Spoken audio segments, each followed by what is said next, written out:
ഭരണം മാറിയെങ്കിലും ഇനിയിപ്പോൾ നിയമസഭയിൽ സംഭവിക്കാൻ പോകുന്നത് മുൻപ് പ്രതിപക്ഷ നേതാവായിരുന്ന വി.ഡി. സതീശനും മുഖ്യമന്ത്രിയായിരുന്ന പിണറായിയും തമ്മിലുള്ള പോരായിരുന്നു. ഇപ്പോൾ രണ്ട് കൂട്ടരുടെ സ്ഥാനം മാറിയെങ്കിലും ഇനിയും സഭയിൽ ഏറ്റുമുട്ടാൻ പോകുന്നത് ആ ഒരു പിണറായി വി.ഡി. സതീശൻ എന്നുള്ള രീതിയിലേക്കാണ്. അദ്ദേഹത്തിന് ഇന്നലെ പ്രതിപക്ഷ നേതാവായി പ്രഖ്യാപിച്ചും കഴിഞ്ഞു. എന്നാൽ ഇതിൽ ശ്രദ്ധിക്കപ്പെടേണ്ട ഒരു കാര്യം, അദ്ദേഹത്തെ പ്രതിപക്ഷ നേതാവായി പ്രഖ്യാപിച്ചത് CPM-കാർക്ക് അത്ര സന്തോഷകരമായിട്ടുള്ള കാര്യമായിട്ട് ഒരു സോഷ്യൽ മീഡിയയിലോ എവിടെയോ ഒരു പ്രതിഫലനം കാണുന്നില്ല. അതെ, അത് സത്യമാണ്. കാരണം എന്താണെന്ന് അറിയാമോ? എനിക്ക് മനസ്സിലാക്കിയിടത്തോളം KN ബാലഗോപാൽ പ്രതിപക്ഷ നേതാവാകും എന്നാണ് CPM കേന്ദ്രങ്ങൾ വിശ്വസിച്ചിരുന്നത്. ഈ പിണറായി വിജയനെ പ്രതിപക്ഷ നേതാവ് സ്ഥാനത്തേക്ക് തന്നെ ഇരുത്തിയതിനുള്ള ഒരു കാരണം 2-3 കാരണങ്ങളുണ്ട്. ഒന്ന്, പിണറായി വിജയനെ പ്രതിപക്ഷ നേതൃസ്ഥാനത്തേക്ക് മാറ്റിയാൽ അദ്ദേഹമാണ് ഈ തെരഞ്ഞെടുപ്പ് പരാജയത്തിന് കാരണമെന്ന് ശരിവയ്ക്കുക.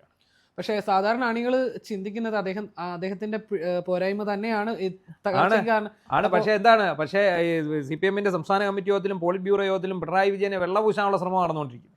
പക്ഷേ സാധാരണക്കാരായ അണികൾക്ക് അതത്ര ഉൾക്കൊള്ളാൻ സാധിച്ചിട്ടില്ല. അണികളെന്നല്ല, ഒറ്റ പ്രവർത്തകർക്കും നേതാക്കൾക്കും അറിയാം പിണറായി വിജയൻ കാരണമാണ് തോറ്റതെന്നുള്ളത്. അദ്ദേഹത്തിന്റെ തലയും മറ്റാരും LDF ഇല്ലാതെ എന്ന് പറഞ്ഞ് ഇദ്ദേഹത്തിന് തല വെച്ചതാണ് ഈ കുഴപ്പത്തിനെല്ലാം കാരണം എന്നുള്ളത് അവർക്കറിയാം.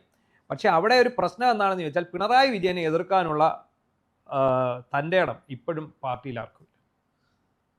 ഇപ്പോൾ ഇന്നലെ തന്നെയും വളരെ ചുരുക്കമാണ്. സാധാരണ സോഷ്യൽ മീഡിയയിലൊക്കെ നമ്മൾ പൊതുവെ കണ്ടിട്ടുണ്ട് ഈ ഒരു CPM-ന്റെ ഒരു സൈബർ വിങ് എന്ന് പറയുന്നത് സ്ട്രോങ് ആണ്.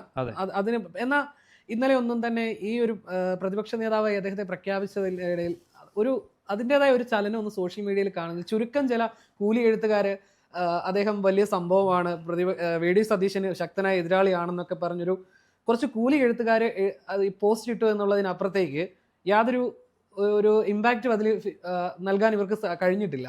നമുക്ക് ആദ്യം ഈ പ്രതിപക്ഷ നേതൃസ്ഥാനത്തേക്ക് പിണറായി വരാനുള്ള കാരണങ്ങൾ എന്താണെന്ന് നോക്കാം. അതിനുശേഷം എന്തായിരിക്കും പിണറായിയുടെ നിയമസഭയിൽ എന്തായിരിക്കും പിണറായി സ്വീകരിക്കാൻ പോകുന്ന തന്ത്രങ്ങളെന്നുള്ളത് നമുക്ക് പറഞ്ഞു വരാം.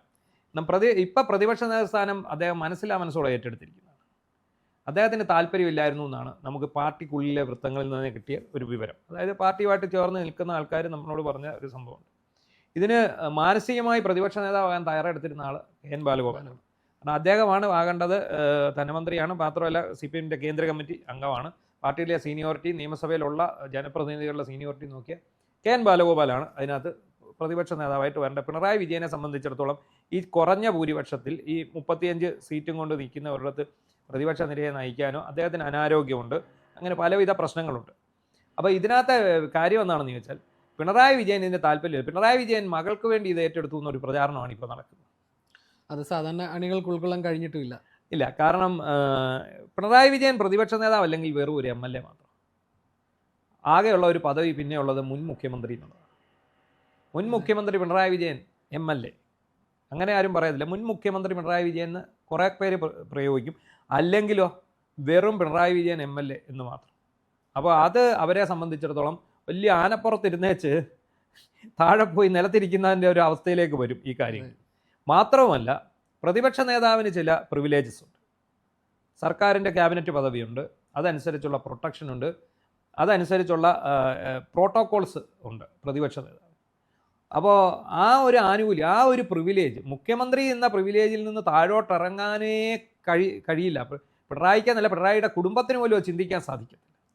ഒരു കുടുംബത്തിനാണ് ഏറ്റവും വലിയ അടി തിരിച്ചു വന്നത്. പിണറായി വിജയൻ അല്ല, അദ്ദേഹത്തിൻ്റെ ഭാര്യയ്ക്കും മക്കൾക്കും ഒക്കെ ഇപ്പം 10 വർഷം കേരള മുഖ്യമന്ത്രിയുടെ കുടുംബാംഗങ്ങൾ, ഭാര്യ, മക്കൾ എന്ന് പറഞ്ഞാൽ പുറത്തോട്ടിറങ്ങുമ്പോഴത്തേക്കുള്ള സെക്യൂരിറ്റി, ഇവരെവിടോട്ട് തിരിഞ്ഞാലും കാവൽ, പോലീസ് സംവിധാനം, ആഡംബര വീടുകൾ, ആഡംബര ഭക്ഷണം, വിദേശ യാത്രകൾ, ഒന്ന് ആലോചിച്ച് നോക്കി. അത്രയും സൗഭാഗ്യങ്ങൾ കിട്ടിയിടത്തിൽ നിന്ന് അതിന് താഴേക്ക് വരിക ഏത് മനുഷ്യനും അത് ഉൾക്കൊള്ളാൻ അല്പം പ്രയാസം ഉണ്ടാവും. പിന്നെ മറ്റൊന്നുകൂടെ പറയാം, വേറെ ആര് ഇപ്പം പാർട്ടി അംഗങ്ങൾ പറയുന്നു പിണറായി അല്ല തോൽവിക്ക് കാരണം, ഗോവിന്ദനല്ല തോൽവിക്ക് കാരണം, സാധാരണ പാർട്ടി പ്രവർത്തകർ പറയുന്നു. ഇതൊക്കെ പറഞ്ഞോട്ടെ, പക്ഷേ പിണറായിയുടെ ഉള്ളിലൊരു തോന്നൽ കാണത്തില്ല. തീർച്ചയായിട്ടും കാണും. കാരണം എന്താ വെച്ചാൽ, ഞാൻ ഈ ചെയ്തു കൂട്ടിയതൊക്കെ കൊണ്ടാണ് ഭരണം. മാത്രമല്ല, അദ്ദേഹത്തിന്റെ പ്രതികരണം പോലും ഒരു വ്യക്തമായ, അല്ലെങ്കിൽ അണികളോട് അദ്ദേഹം എന്ത് മറുപടി പറയുന്നുള്ളതിൽ ഒരു വ്യക്തമായ പ്രതികരണം അദ്ദേഹം നൽകിയിട്ടില്ല. അദ്ദേഹം ഇതുവരെ മാധ്യമങ്ങളുടെ മുന്നിൽ പ്രതികരിച്ചിട്ടില്ല. കാരണം അങ്ങനെ ഒരു ശീലം പുള്ളിക്കില്ല. 1. 2, അദ്ദേഹത്തിന് അണികളോട് പ്രതികരിക്കണമെങ്കിൽ എവിടെ പ്രതികരിക്കണം? ഏതെങ്കിലും രാഷ്ട്രീയ വിശദീകരണ യോഗത്തിൽ പ്രതികരിക്കണം. രാഷ്ട്രീയ വിശദീകരണ യോഗങ്ങളൊന്നും ഇപ്പം നടക്കുന്നില്ല നിലവിൽ. പിന്നെ 3, നിയമസഭ കൂട്ടിയിട്ടില്ല. നിയമസഭയിൽ എന്തെങ്കിലുമൊക്കെ പറഞ്ഞ് പിടിച്ചു നിൽക്കാമായിരുന്നു. നിലവിൽ എന്ന് പറഞ്ഞാൽ പിണറായി കംപ്ലീറ്റ്ലി കൊളാപ്സ്ഡ് ആയി. അദ്ദേഹം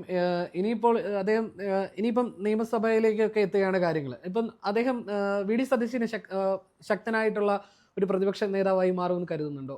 വി ഡി സതീശന് എതിരാളിയായിട്ട് ഇദ്ദേഹം എന്തെങ്കിലും പറയുമെന്ന് എനിക്ക് തോന്നുന്നില്ല. കാരണം ഇദ്ദേഹത്തിന് വല്ലതും പറയണമെങ്കിൽ രേഖകൾ ആരെങ്കിലുമൊക്കെ എഴുതി കൊടുക്കും. ഈ നിയമസഭയിൽ ചെന്നിരുന്ന ഇദ്ദേഹം ഇത് തത്സമയം ഒരു കാര്യത്തെക്കുറിച്ച് പ്രതികരിക്കണമെന്നുണ്ടെങ്കിൽ ഇതാരെങ്കിലും എഴുതി കൊടുത്തെങ്കിലേ പറ്റൂ.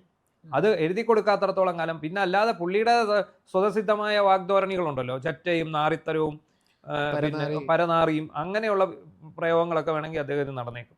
മാത്രമല്ല ഇപ്പം CPM-ന് പറ്റിയിരിക്കുന്ന നിയമസഭയിൽ ഒരു നല്ല പ്രതിഷേധ ശബ്ദം ഉയർത്താൻ പറ്റുന്ന ഒറ്റ ജനപ്രതിനിധികൾ പോലും സത്യത്തിൽ ഇല്ല എന്നുള്ളതാണ്. അവരുടെ പ്രമുഖരായിട്ടുള്ള ആൾക്കാരെല്ലാം തോറ്റുപോയി. എന്തെങ്കിലും വാർന്ന് സംസാരിക്കാൻ അറിയാവുന്ന ആൾക്കാരെല്ലാം തോറ്റുപോയി. പിന്നെ ഉള്ളത് ആരാണ്? പിണറായി വിജയൻ. പിണറായി വിജയൻ എത്ര ദിവസം നിയമസഭയിൽ എത്തുമെന്ന് നമ്മൾ കണ്ടു. അദ്ദേഹം പ്രതിപക്ഷ നേതാവായ സ്ഥിതിക്ക് ഉപനേതാവിനെ എന്തായാലും മിക്കവാറും തീരുമാനിക്കാൻ സാധ്യതയുണ്ട്. ഉപനേതാവ് സ്ഥാനം CPI-ക്ക് വേണമെന്ന് പറയുന്നുണ്ട്. അത് കൊടുക്കാനുള്ള യാതൊരു സാധ്യതയും കാണുന്നില്ല.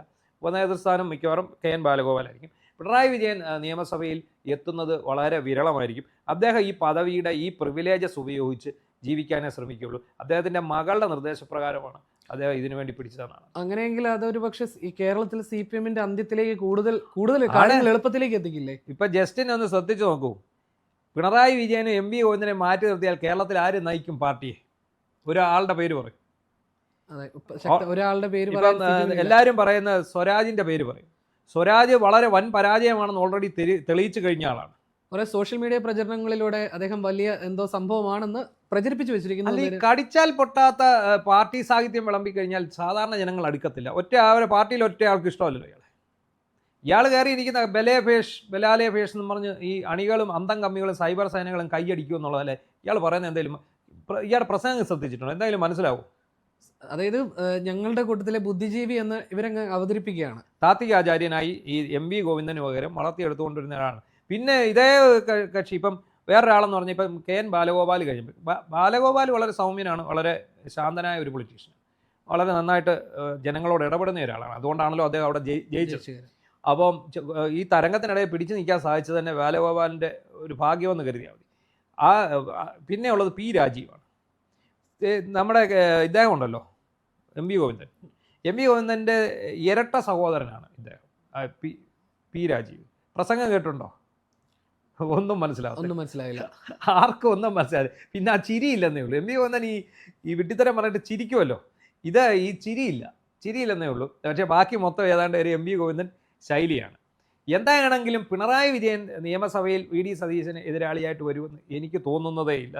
കാരണം അദ്ദേഹം അതിന് തുനിയാനോ തയ്യാറാകത്തില്ല. കാരണം ഞാൻ നേരത്തെ പറഞ്ഞ പോലെ തന്നെ അണികൾ എന്തൊക്കെ പറഞ്ഞാലും ശരി, പാർട്ടിയുടെ തോൽവിയുടെ ഉത്തരവാദിത്വം അദ്ദേഹത്തിനാണെന്ന് അദ്ദേഹത്തിന് കൃത്യമായിട്ടറിയാം. അദ്ദേഹത്തിന് തലപൊക്കി സംസാരിക്കാൻ പറ്റില്ല. ഇനിയും നിയമസഭയിൽ ഏറ്റവും കൂടുതൽ പ്രശ്നമാകാൻ വരാൻ പോകുന്ന കാര്യങ്ങൾ എന്തൊക്കെയാണ്?